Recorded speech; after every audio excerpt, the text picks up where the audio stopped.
profiter pour vous parler un petit peu du festival Les Bigoudelaines à Tex près de Vannes, donc qui a eu lieu début juin. Vous parler un petit peu du festival, des exposants, des rencontres, de mes achats, tout ça. Donc le festival Bigoudelaines, j'étais pas sûre d'y aller jusqu'à la dernière minute, je savais pas trop, jusqu'au matin même presque. Tout allait dépendre de cette petite personne, de la nuit qu'on aurait passée avant, etc. Et finalement tout s'est hyper bien passé. Je tiens à remercier ma fille qui a été adorable, mais vraiment parfaite ce jour-là, et du coup j'ai pu passer une super journée avec elle et avec mes copines. Donc c'était vraiment trop cool, ça faisait vraiment du bien.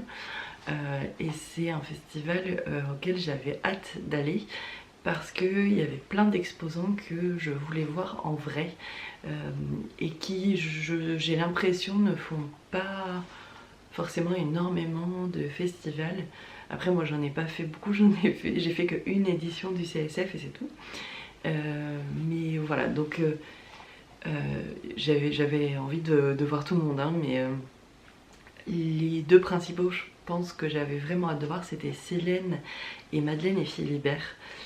Parce que à chaque fois je bave devant leur coloris et je me dis c'est pas possible, ça peut pas être bah alors, ça peut pas être aussi beau en vrai. Et bien spoiler alerte, si, c'est aussi beau en vrai, voire même plus. Désolée, je fais que de me balancer, j'espère que ça va pas vous mettre le mal de mer. Je me balance même quand je l'ai plus dans les bras maintenant, donc c'est vous dire. C'est comme ça.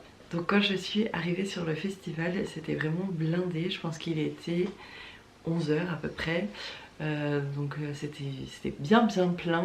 Mes copines m'ont dit laisse tomber, tu passeras jamais avec la poussette. Je me suis dit que tout le monde allait me détester d'être là avec la poussette, mais non, les gens étaient très gentils. Et puis sur l'heure de midi, ça s'est désempli pas mal pour la pause déj de tout le monde, donc ça va, j'en ai profité à ce moment là aussi pour pas trop gêner tout le monde. Mais voilà, donc quand je suis arrivée, j'ai commencé par le stand de Lolita, Loli l'a fait.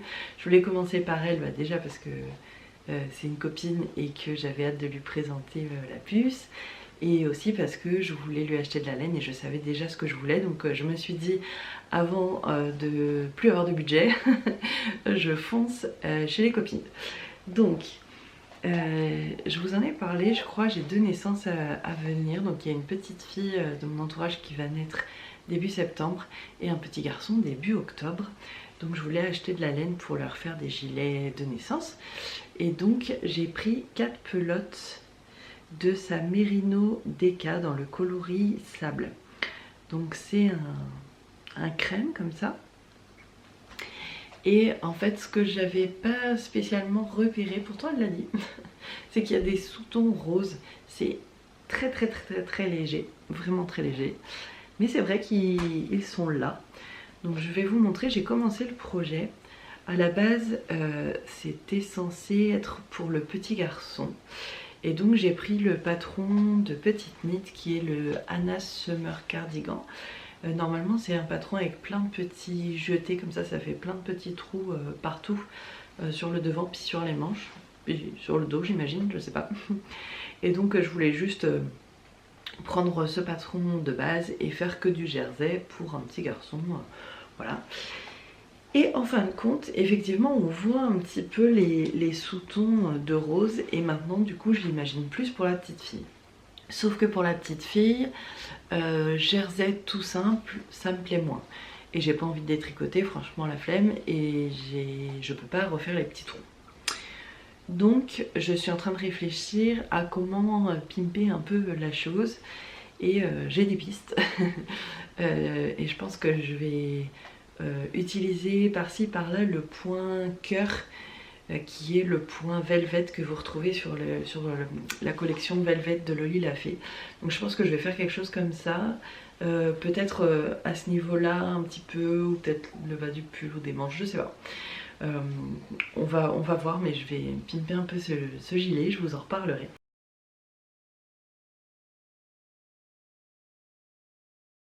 Donc voilà, j'ai pris 4 pelotes de cette laine. Et j'ai pris son thé à la bergamote que j'adore. J'adore la bergamote et vraiment son thé est trop bon. Et il sent super bon aussi.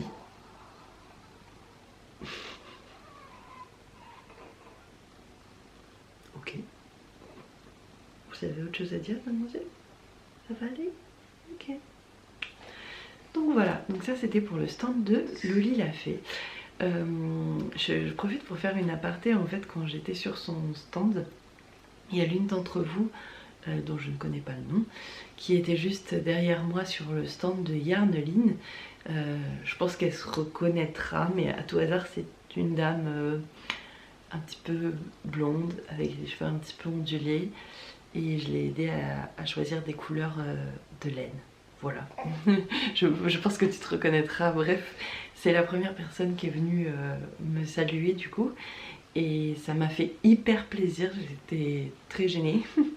Je suis d'un tempérament plutôt timide, même si ça se voit pas, et en plus quand je suis très timide je souris beaucoup, donc du coup voilà. Mais vous êtes plusieurs à être venus me saluer et vous avez été adorables, vraiment. Vous avez eu des mots trop gentils. Donc je voulais vraiment vous remercier parce que tous les mots que vous m'avez dit, vos sourires, etc., ça m'a vraiment fait très plaisir, même si j'étais très timide aussi, mais ça m'a vraiment fait très plaisir, et ça m'a carrément motivée à repartir pour une année de podcast, parce que bah voilà, c'est là que tout est concret en fait, et puis là on a le temps de se parler, ou comme avec voilà, cette personne, de dire oui, telle laine c'est pas mal sur toi et tout. Voilà, d'échanger vraiment dans la vraie vie, c'était trop chouette. Je sais qu'il y en a certaines d'entre vous qui n'ont pas osé venir me parler, et vraiment il faut pas hésiter. Enfin, moi ça me fait trop plaisir de pouvoir parler avec n'importe qui aime la laine en vrai. Donc vraiment c'est trop cool. Après je comprends, parce que moi-même il y a des gens que je vois et que j'ose pas voilà, aller interpeller, et que j'ose pas leur parler. Et d'un autre côté je comprends pas du tout, parce que c'est moi quoi, donc vraiment il n'y a pas de quoi être intimidée ou quoi que ce soit. Mais oui, je comprends. Il y a même comment, Nathalie de By Night qui m'a saluée, et sur le coup je me suis dit mais je pense qu'elle m'a confondue. J'étais persuadée qu'elle s'était plantée en fait, parce que je me suis dit bah Nathalie By Night quoi, c'est pas possible qu'elle me connaisse. Et en fait non, je suis allée lui parler après, elle s'était pas plantée. Apparemment elle me connaissait. Donc du coup j'ai été assez mal polie, parce que je suis restée tellement bête que je lui ai à peine répondu à son bonjour, mais bon, je suis allée m'excuser après. Donc voilà, bref, je vous raconte ma petite vie. Tout ça pour vous dire que faut pas hésiter. Il y en a certaines avec qui le rendez-vous est pris pour le festival Bière Hélène. Le festival Bière Hélène, du coup, c'est un festival qui aura lieu à Nantes. Bière Hélène, c'est le tricoté auquel je vais, et qui a bien grandi, puisque après c'est devenu une association, et maintenant donc l'association lance son festival. Donc 24 et 25 septembre, je sais plus si je l'ai dit, à Nantes. Il y a 2 lignes de tram qui passent devant, donc vraiment c'est hyper accessible. Ça va être trop cool, et il y a plein d'exposants sympas locaux déjà, il y a plusieurs exposants locaux, et puis qu'on retrouve pas voilà, forcément dans tous les festivals. Donc c'est un petit peu différent, c'est pas que de la laine. Enfin voilà, je trouve le concept hyper cool, il y a plein de petites pépites à découvrir. Donc j'espère qu'on sera nombreuses à y aller. Et en tout cas, si vous me voyez et que vous avez envie de venir me faire un coucou, n'hésitez pas. Enfin moi ça me fait trop plaisir. Donc voilà, donc le rendez-vous est pris. N'est-ce pas, Matsusagi? Si je le prononce bien, je suis pas sûre. Voilà. Ensuite, j'ai continué mon petit périple dans le festival plusieurs fois. J'ai fait plusieurs tours, j'ai tout bien regardé, j'ai papoté, j'ai rencontré Mimi. Donc voilà, c'était trop cool. Et je me suis arrêtée plusieurs fois avant de faire mon choix. Non, parce que dans la famille indécise, et donc je me suis arrêtée chez La Féfile et je lui ai pris 2 écheveaux dans le coloris Ça passe crème. Donc celui-ci, c'est un peu clair à la vidéo, peut-être un peu mieux là, ouais. Ça c'est son Merino Deca et ça donc le mohair et soie. Et en fait ce que je veux faire avec ça, c'est un kobuk, un bonnet kobuk, je vous mettrai la petite photo. C'est un bonnet qui me fait de l'œil depuis longtemps et je le trouve particulièrement beau dans des couleurs neutres. Et voilà, et quand j'ai vu ça, je me suis dit que ça ferait un très beau bonnet pour l'hiver et que comme ça j'étais raisonnable et que c'était pas une quantité pull pour un modèle que je savais pas encore ce que ça serait.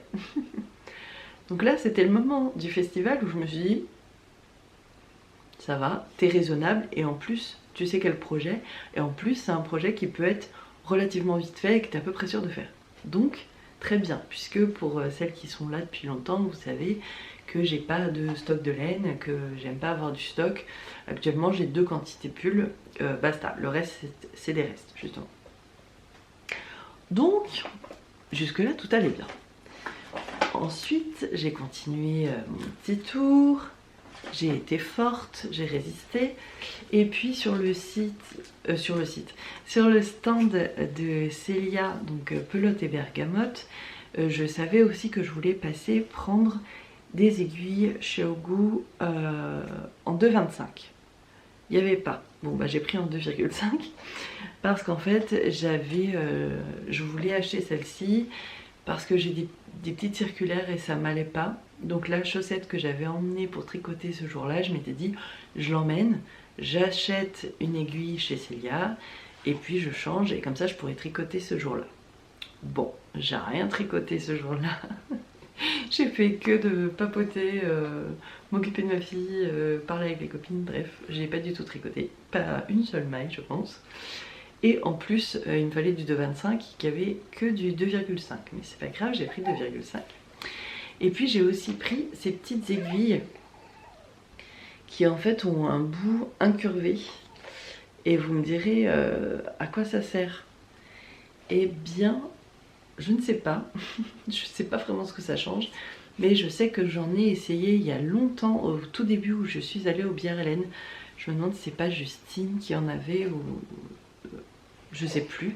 En tout cas j'ai trouvé ça hyper pratique et hyper ergonomique pour rentrer les fils, d'avoir ce petit bout incurvé comme ça.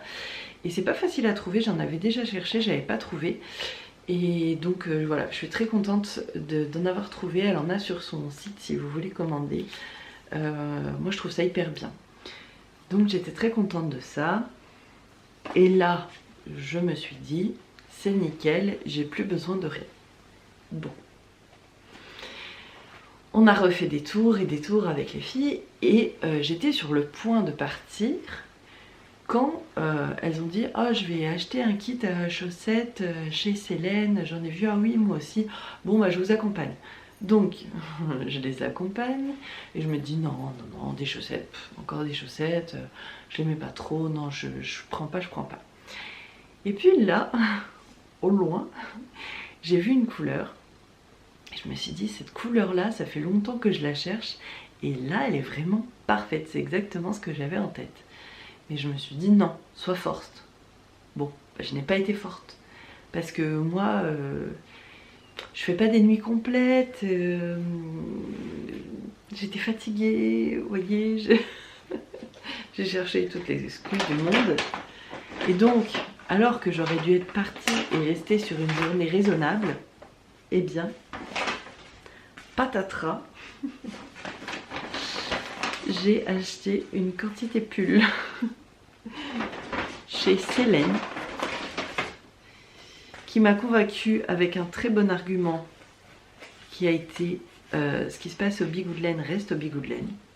Ça m'allait bien. Donc voilà. Ouh.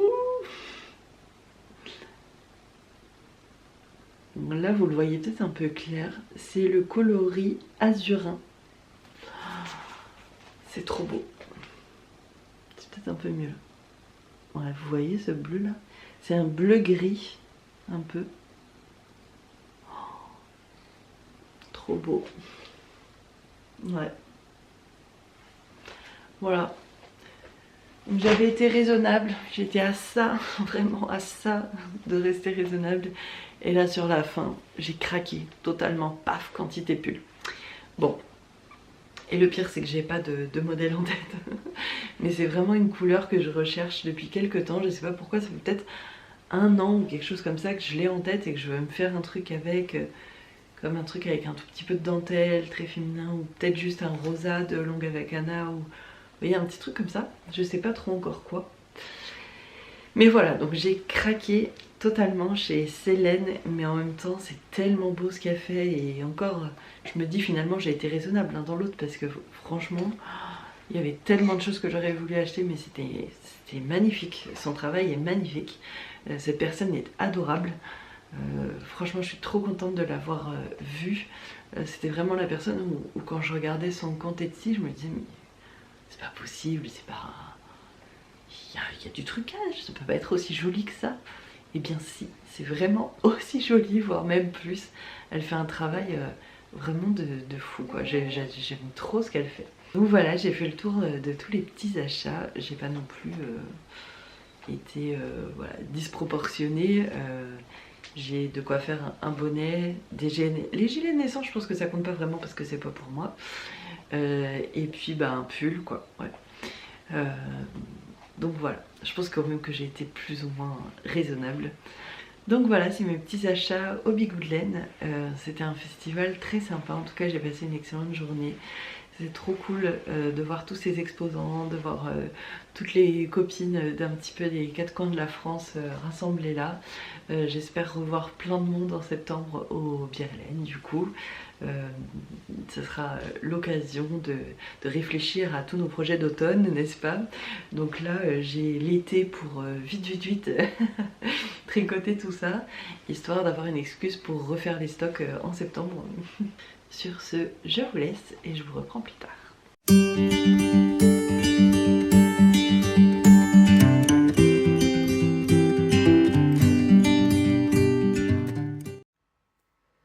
Cet été, j'ai été prise d'une soudaine envie de créer des bracelets brésiliens, mais j'avais pas le fil à la maison. Et puis je me suis dit que j'avais des restes de laine à chaussettes.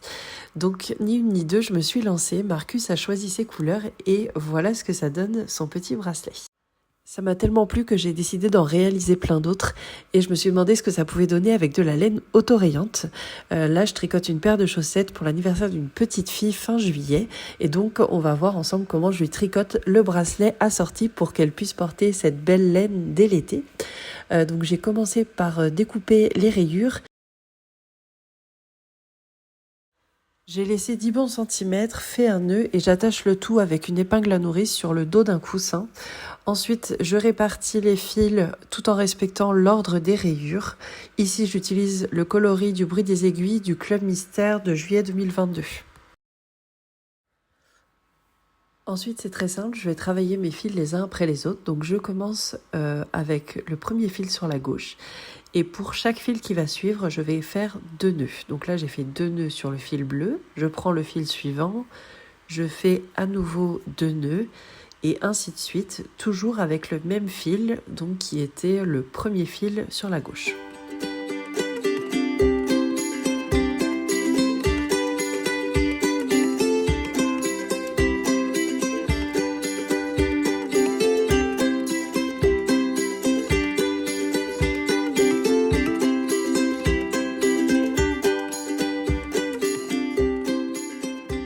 Une fois arrivé tout au bout de la file, mon fil bleu se retrouve tout à droite et je peux commencer un nouveau rang. Donc je retourne tout à gauche et je prends le deuxième fil bleu et je recommence à faire 2 nœuds par fil et ce jusqu'au bout.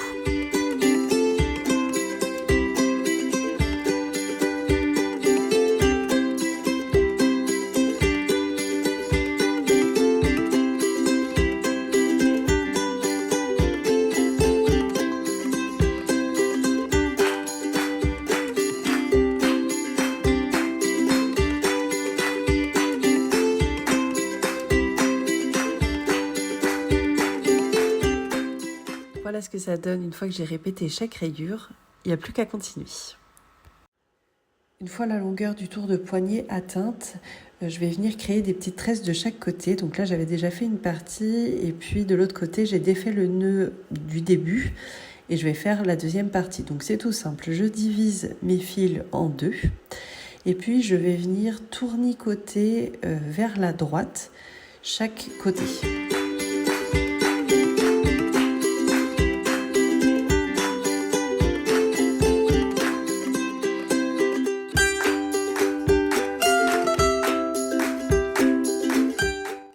J'essaye de bien serrer et ensuite je vais venir tourner les fils entre eux mais vers la gauche cette fois-ci.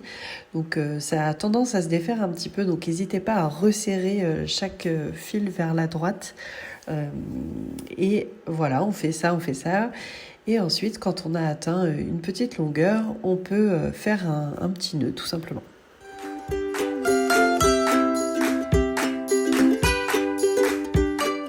Il ne restera plus qu'à raccourcir les fils à chaque bout et le bracelet sera terminé. Pour un rendu encore un peu plus soigné, j'aime bien bloquer mon bracelet de reste, tout simplement en utilisant mon fer à repasser. Je mets un petit coup dessus et je trouve que ça lisse assez bien le point. Voilà le résultat, je trouve ça très sympa, c'est estival, ça permet d'utiliser ces jolis restes de laine. Pour ma part, j'ai encore plein d'idées. Prochaine étape, un bracelet uni entre guillemets avec une laine à speckle. Je vous en redonnerai des nouvelles.